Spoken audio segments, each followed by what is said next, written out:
साध संगत जी प्यार से बोलिए। धन निरंकार जी। साध संगत, आप सब कल से बहुत ऊंचे ऊंचे विचार, निरंकारी विचारधारा, गुरुमत का जो विस्तार है उसके बारे में सुनते आ रहे हैं। ये एक ऐसा दरबार है, यहाँ जो आज तक पैगंबरों ने, महापुरुषों ने सत्य के बारे में, सच्चाई के बारे में ज्ञान दिया और कैसे उसको अपनी जिंदगी में शामिल करना है, उसके बारे में यहाँ इस मिशन में बिल्कुल प्रैक्टिकल तौर पर बताया जाता है। आप सब खुशकिस्मत हो और मैं भी आप में शामिल हूँ कि हमें ऐसा गुरु मिला है बाबा हरदेव सिंह के शरीर में, जिस जैसा आज सारे ब्रह्मांड में कोई नहीं है।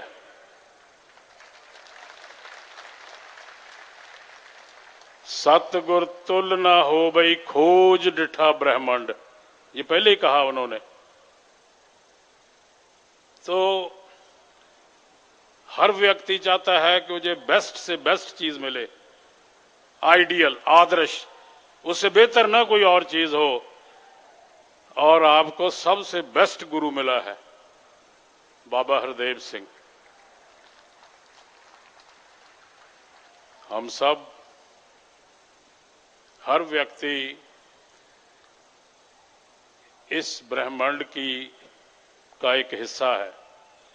We are all parts of the cosmos, कायनात के। आप सुनते आए हो कि बड़े बड़े महापुरुषों ने कहा कि नो दाई सेल्फ, अपने आप को जानो। अगर जिंदगी जीनी है, जिंदगी जीने की जांच सीखनी है, तो पहले नो दाई सेल्फ, अपने आप को जानो। आपको पता ही है, सुना आपने। तो महापुरुषों ने फिर इसके लिए कहा कि कैसे जानो भाई, how to know yourself. तो ये सार तर्थ है महापुरुषों का कि आप जिस ब्रह्मांड का हिस्सा हो, पहले उसको जानो। First you know the reality of the Cosmos, जिसको अध्यात्म कहते हैं। मैंने ये दो बातें आपके सामने रखनी है, अध्यात्म और फिर नैतिकता क्या है, जिंदगी कैसे जीनी है। तो अध्यात्म का सीधा ताल्लुक ब्रह्मांड की सच्चाई से है, क्योंकि अगर हम ब्रह्मांड कॉस्मोस को नहीं जानते, नहीं समझते, हम अपने आप को नहीं समझ सकते। जो ब्रह्मांड खंड तुम जानो, जो ब्रह्मंडे सोई पिंडे, ऐसा लिखा है महापुरुषों ने। जितना हमारा ये वजूद बना है, ब्रह्मांड से बना है। 5 तत्व भी बाहर से, आपका आत्मा भी बाहर परमात्मा से। So ultimately if we understand the cosmos, we can understand ourselves. तो बाबा हरदेव सिंह जी ने आज के युग में पहली दफा ये ज्ञान लोगों के सामने प्रस्तुत किया कि ब्रह्मांड है क्या, इसका विश्लेषण करके सामने रख दिया कि ये कुदरत है, माया, ये कादर है, अध्यात्म, जिसको हम सत्य कहते हैं, सच कहते हैं। ये है निरंकारी ज्ञान। और जो पढ़े लिखे हैं, जिन्होंने साइंस पढ़ी है, आज की लेटेस्ट फिजिक्स, क्वांटम साइंस जिन्होंने पढ़ी है, मैं वैसे साइंस का स्टूडेंट नहीं हूं, लेकिन थोड़ा बहुत मैंने पढ़ने की कोशिश की। बिल्कुल इस बात पर साइंस आ चुकी है कि जो नजर आता है ये असलियत नहीं, जो नजर आता है, और जो नजर नहीं आता वो असलियत है, निराकार। ये साइंस कह रही है, इंडिकेट कर रही है। और उन्होंने ये टेस्ट करके, तजर्बे करके ये लिख के रख दिया कि अगर एटम को, अणु को तोड़ते तोड़ते तोड़ते स्प्लिट करते करते ये ऊर्जा में बदल जाती है, मैटर जिसको मैटर कहते हैं ना, रचना, ये तोड़ते जाएं स्प्लिट करते जाएं, अल्टीमेटली ये ऊर्जा में तब्दील हो जाती है और ऊर्जा, एनर्जी इस खला में गर्क हो जाती है, अलोप हो जाती है। तो यहां आके मैं आपसे सामने रखूंगा ये पॉइंट। उनको ये नहीं पता लगता कि इस खला में कौन सी शक्ति है, कौन सा तत्व है, एलिमेंट है जो इस एनर्जी को जज्ब कर लेता है, अपने में समा लेता है। ये नहीं पता लगता उनको। लेकिन आप सब बैठे हो जितने, देखो आपको यही तो ज्ञान दिया है कि इस खला में कौन सी चीज, शक्ति है जो भरपूर है। भरपूर खला मां अंदर पसरी बैठे जो दातार, वक्त दे हाकम ने रखा ना इसे दा नंकार, और जो कुछ नजर ही आउंदा है इसे दा है सगल पसार। जब सृष्टि नहीं सी बनी, ध्यान लो जरा, ले जाओ, कोई 14-15 बिलियन साल की बात है। साइंस ने यह भी साबित कर दिया कि ये जो सृष्टि है आपको नजर आ रही, it started in time. 14 billion साल पहले ये स्टार्ट हुई थी। ये सूरज, चांद, सितारे, धरती, अग्नि, पानी, वायु, जीव, आकाश। और जब 14 बिलियन साल पहले पीछे तजर्बे भी हुए कि गॉड पार्टिकल आया जी, फिर ये हुआ, उससे पहले यहां कुछ नहीं था। ये बड़ा समझने वाली बात है। अध्यात्म को, ब्रह्मांड की सच्चाई को समझने के लिए ये बड़ी इंपॉर्टेंट बात है जो साइंस ने हमारी हेल्प की। और महापुरुष पहले ही लिख के रख गए थे क्या, कि 14 बिलियन जहां अप्रोक्सीमेटली 15 बिलियन साल पहले यहां कुछ नहीं था, क्योंकि ये सारा कुछ बना है in time. This universe has started in time. ये अनादि नहीं है। ये बड़ा इंपॉर्टेंट पॉइंट है। Science has proved it. और गुरु नानक साहब इसके बारे में लिखते हैं, जरा चले जाओ 14 बिलियन साल पहले कैसे होगा, जरा ध्यान दो कि ना सूरज है, ना चंद्रमा है, ना तारे हैं, ना धरती है, ना अग्नि है, ना पानी है, ना वायु है, ना जीव है, ना कुछ नहीं है। ध्यान दो सारे। तो क्या है यहां कुछ नहीं है? चले गए ना आप 14 बिलियन साल पहले, जाना कोई मुश्किल नहीं, चले गए। इसके बारे में इस स्टेट ऑफ यूनिवर्स, इस यूनिवर्स की अवस्था, स्टेट 14 बिलियन साल पहले क्या थी? यहां कुछ नहीं था, अकेला निराकार था। गुरु नानक साहब लिखते हैं, अरबद नरबद तंदुकारा, तरन न गगन हुक्म अपारा, रहन न दिन चंद न सूरज, सुन समाधि लगाएंदा। देखो कितना सुंदर श्लोक है।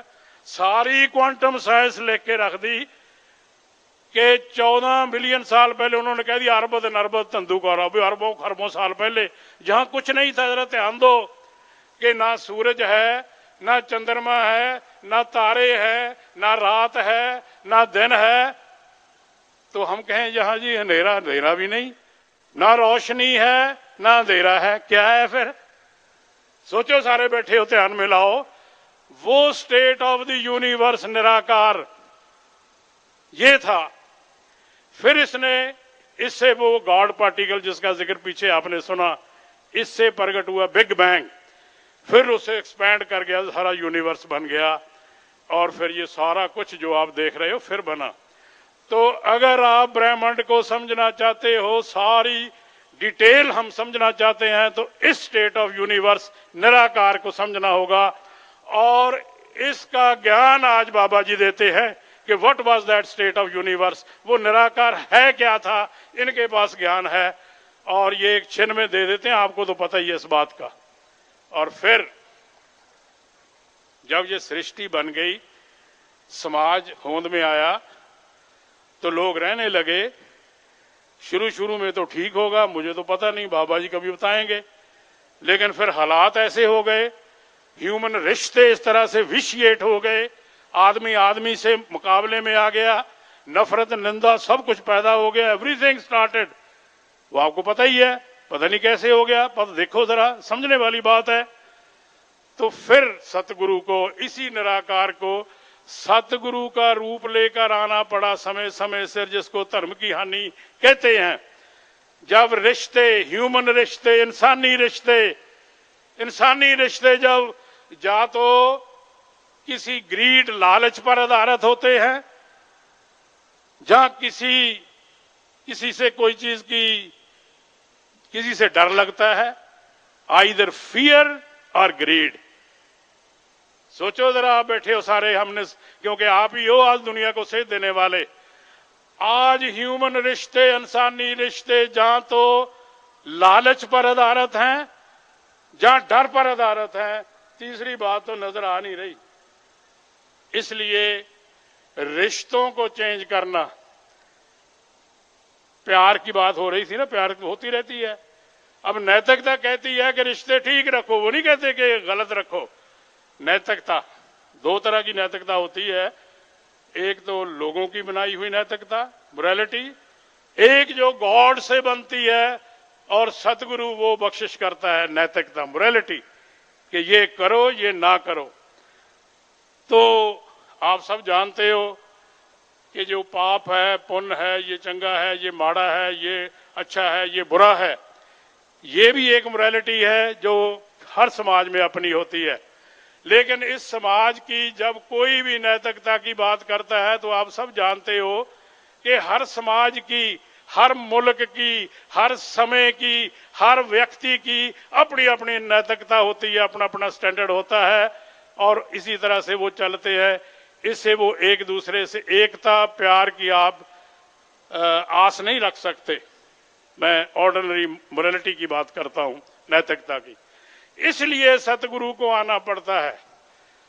फिर ये जो निराकार का ज्ञान जिसका मैंने जिक्र किया और बाबा जी दे रहे हैं, इसको सिर्फ जानकारी न रह जाए, सिंपल नॉलेज, तो फिर बाबा जी ने क्या किया, इन्होंने एक कॉस्मिक एथिक्स बनाई जो सारे ब्रह्मांड के लिए नैतिकता, विश्व के लिए नैतिकता, और उसके लिए 5 प्रण शॉर्ट लिस्ट कर दिए।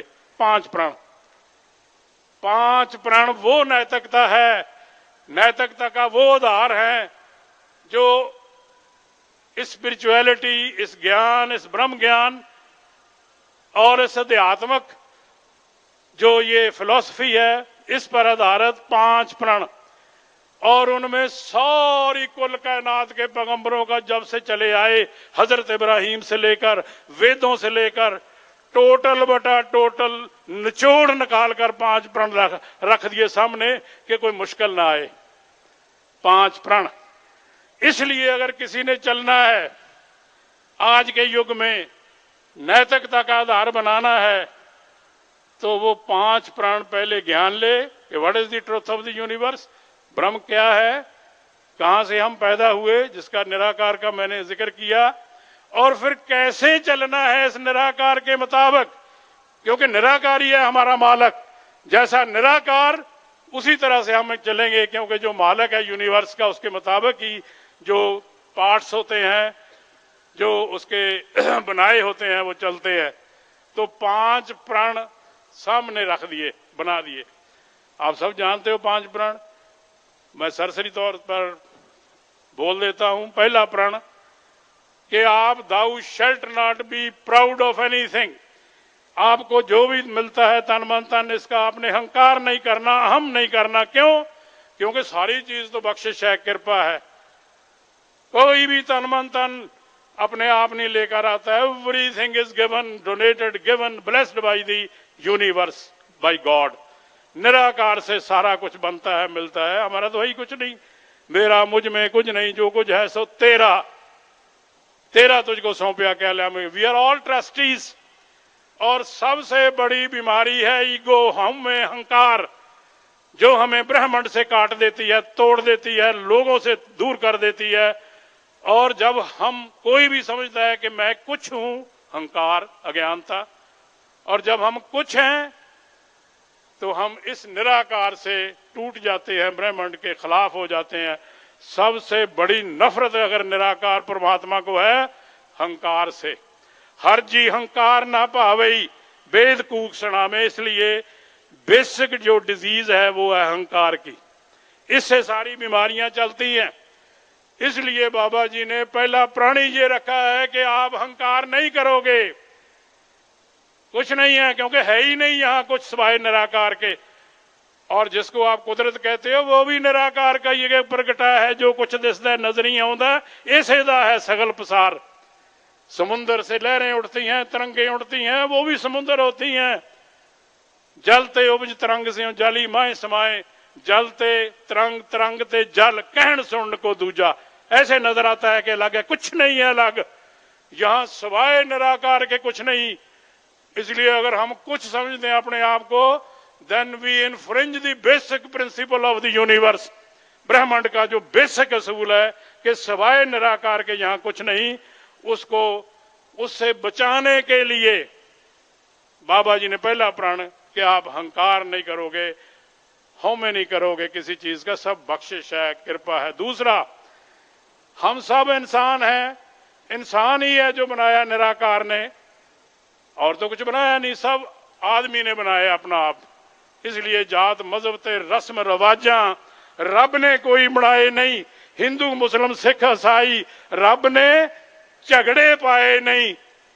मानवता है धर्म साडा, मालिक नू बस पाना है। जानकर इसको, ये एक है, हम एकता में आए, ये विशाल है, हम विशालता में आए। इसके मुताबिक चलना है हमने। जो हमारा मालिक है, जो ब्रह्मांड की सच्चाई है, इसके मुताबिक चलना ही हमारी नैतिकता है। वो नैतिकता हमें ये आज निरंकारी मिशन 5 प्रण के थ्रू दे रहा है। तो दूसरा प्रण है कि कोई भी जात पात मजहब वर्ण का अहंकार नहीं करना। आप लिख सकते हो, क्योंकि लिखना जरूरी है। वो पासपोर्ट वाले कहते हैं कि आप लिख के दो जी आपका क्या गोत है। पासपोर्ट की तो पूरा करना ही है ना, खाना। लेकिन अगर हम उसको उसी से जुड़ जाएं कि मैं ये हूं, मेरा ये गोत्र है, ये मेरी सब कास्ट है, this is wrong, this is absolutely wrong. इसलिए इंसानियत का ये दूसरा प्रण। तीसरा, आप सब जानते हो कि लोगों ने नैतिकता कई दफा इसी बात पर बना दी कि क्या खाना, क्या पहनना, क्या पीना, इसी से जुड़ गया। अगर ये खाओगे नरकों में जाओगे, ये पियोगे नरकों में जाओगे, ये पहनोगे नरकों में जाओगे, अगर नहीं करोगे स्वर्गों में जाओगे, है ना। आप सब जानते हो। इससे निकाला है बाबा जी ने कि ये खाना पीना जो भी है, इसके बारे में मुझे याद आ गया। स्वामी विवेकानंद जी ने कहा कि सबलाइम रिलीजन, उपनिषदों का एक निराकार का सबलाइम, सबसे बड़ा रिलीजन निराकार का सच्चाई, और हम किचन में ले गए, किचन में किचन रिलीजन बना दिया कि ये खाओ, ये पहनो, ये पियो। ये डॉक्टरों का काम है। आज बड़े बड़े गुरु, बड़े मठे हैं, वो डॉक्टरों की जगह ले ली उन्होंने। मेडिकल जो प्रोफेशन है, इसका क्या काम है। गुरु नानक साहब ने यह फैसला किया था, पैगंबरों ने पहले फैसला किया, जित खादे तन पीड़िए। जी बाबा बाबा बाबा सो खाना खुशी ख्वार। ये नहीं कहा कि ये खाओ ये ना खाओ। जित खादे तन पीड़िए मन में चले बकार। दिस वॉज द बैरोमीटर, मापदंड ये है। सो पहनना, सिमिलरली पहनने की बात आ गई, पीने की भी आ गई कि जिस पीने से या पहनने से मन में विकार आए, तन तंग हो, प्रॉब्लम आए, वो नहीं करना हमने। So simple. इसलिए चौथा है कि गृहस्थ में रहना है। We owe our debt to our family, to our society, जिसने हमें विकसित किया, उससे भागना नहीं। और पांचवा, ये जो ज्ञान निराकार का बाबा जी देते हैं, इसको मन में अपने अंदर शामिल करना है जिंदगी में, क्योंकि यही तो सब कुछ है। इसी को श्वास श्वास से मरना है, इसी से शक्ति लेनी है। यही है जो अध्यात्म है, जिससे नैतिकता बनती है, जिससे हम चलते हैं और जिंदगी जीने की जांच आती है। वो यही है निराकार प्रभु परमात्मा। अगर ये नहीं तो कुछ नहीं है। इसकी गलत फहमी बड़े बड़े लोगों को रही। मुझे याद आ गया, एक शेख ब्रह्म होते थे, ध्यान देना जरा। शेख ब्रह्म बड़ा इंपॉर्टेंट आदमी था, एक सोशल फिगर था गुरु नानक साहब के जमाने में। उसने बहस की गुरु नानक साहब से कि नहीं जी, ये खाना, ये पीना, ये चंगे, ये माड़े, ये अच्छे काम, ये सारे तो करने चाहिए जी। तो गुरु साहब ने कहा ये सामाजिक तौर पर तो ठीक है, लेकिन इनसे आगे कुछ नहीं बनेगा। इसलिए वो श्लोक मैं आपके नजर रखता हूं, जिसका मतलब ये बहस हुई थी शेख ब्रह्म और गुरु नानक साहब की, और उन्होंने कहा था कि जो एक नैतिकता है which is limited to society, a particular time, एक नैतिकता होती है जो हमें ब्रह्मांड से जोड़ देती है, इंसानियत से जोड़ देती है। तो उन्होंने कहा था लख नेकियां चंगियाइयां, आपको याद होगा श्लोक निरंकारी मिशन में ये बड़ा प्रचलित भी कई दफा हुआ, लख नेकियां चंगियाइयां लख पुन्ना प्रमाण, लख तप उपर तीर्था सहज योग विमान, लख सुरती ज्ञान ध्यान पढ़िए पाठ पुराण, लख सूरतन संग्राम रण में छुटे प्राण। आ कर लो सारे, कहते यही कर रहे ने लोग, ये भी नहीं कर रहे। कोई एक करता है, कोई दो करता है। पता क्या कहा आगे गुरु नानक साहब ने, और जिस करते करना किया, जिसने ये सिस्टम बनाया है ब्रह्मांड का, लिखे आवन जान मरते रहोगे जमते रहोगे, मुक्ति नहीं होगी। मुक्ति का लिंक इस निराकार से है, जिसने इसको जान लिया वो मुक्त है, वरना नहीं। बाबा इनसे बड़ा डर लगता है, इनकी नैतिकता बहुत। सो जिस करते करना किया लिखे आवन जान, फिर कहा कि नानक मत्ती मिथ्या। अब गुरु नानक साहब कहते हैं, मैं नहीं कहता, कोई ऐसे मेरे खिलाफ ही कोई हो जाए, नानक मत्ती मिथ्या। जो जितनी चीजें लिखी हैं, कर्म सच्चा निशान, निशान ये निशाना जो आपको दिया गया, आप, मैं फिर मुड़ के कहूंगा, आप बड़े खुशकिस्मत हो, इनसे लगे रहो, इनको नहीं छोड़ना, ये संगत नहीं छोड़नी। दो चीजें हैं, अगर इनसे लगे रहोगे, इससे लगे रहोगे, और आप सब मुक्त हो जितने बैठे हो। मैं आखिर में कंक्लूड करता हूं, ये निराकार ही साल्वेशन है, निराकार ही मुक्ति है, निराकार ही एंड है, निराकार ही सारे ब्रह्मांड की अंत तक जो चीज है यही है निराकार, सब कुछ यही है। सब गोविंद है, सब गोविंद है, मन गोविंद नहीं कोई। आप सबको इसमें स्थित कर दिया, और सभी बैठे हो, जानते हो, सारे मुक्त हो, सारे ही मुक्त आत्माएं बैठी हैं यहां। शरीर तो बाहर में है, शरीर में अंदर मुक्त आत्माएं बैठी हैं सारे। आप सब मुक्त हो जितने बैठे हो। आपको अमर पद दे दिया बाबा जी ने, अमर पद। मैं न मरबो संसारा, क्यों कहा था ये बात? जितने ग्रंथों में श्लोक लिखे हैं सब लागू कर दिए बाबा जी ने, सारे श्लोक। प्रधान जी से पूछ लेना, सारे श्लोक लागू कर दिए बाबा जी ने आपकी जिंदगी में। मैं ना मरबो संसारा, मोह को मिलया है, बोलो। आपने नहीं मरना, क्योंकि इसने नहीं मरना, ना ये मरता निरंकार, ना हम डरिया, ना ए बिन से, ना हम कड़िया, अवर ना कोई मारने वाला, कोई है ही नहीं मारने वाला। इसने कायम दायम सामने दिखता है, अन्य को भी नजर आता है कि निरंकार ने कायम दायम रहना है, अन्य को भी। फिर भी हम कहे कि जी कोई चिट्ठियां लिखता है, चिट्ठी का क्या मतलब है भाई? जींदे जी। अब आप सब जीवदे बैठे हो ना, जीवत। बताओ क्या आपने इस निराकार में नहीं रहना? जिस घर में तू रहना बसना सो कर जितना आयो। आप मुक्त हो, एवर लिविंग, इमॉर्टल, अमर। साध संगत जी, धन धन निरंकार जी।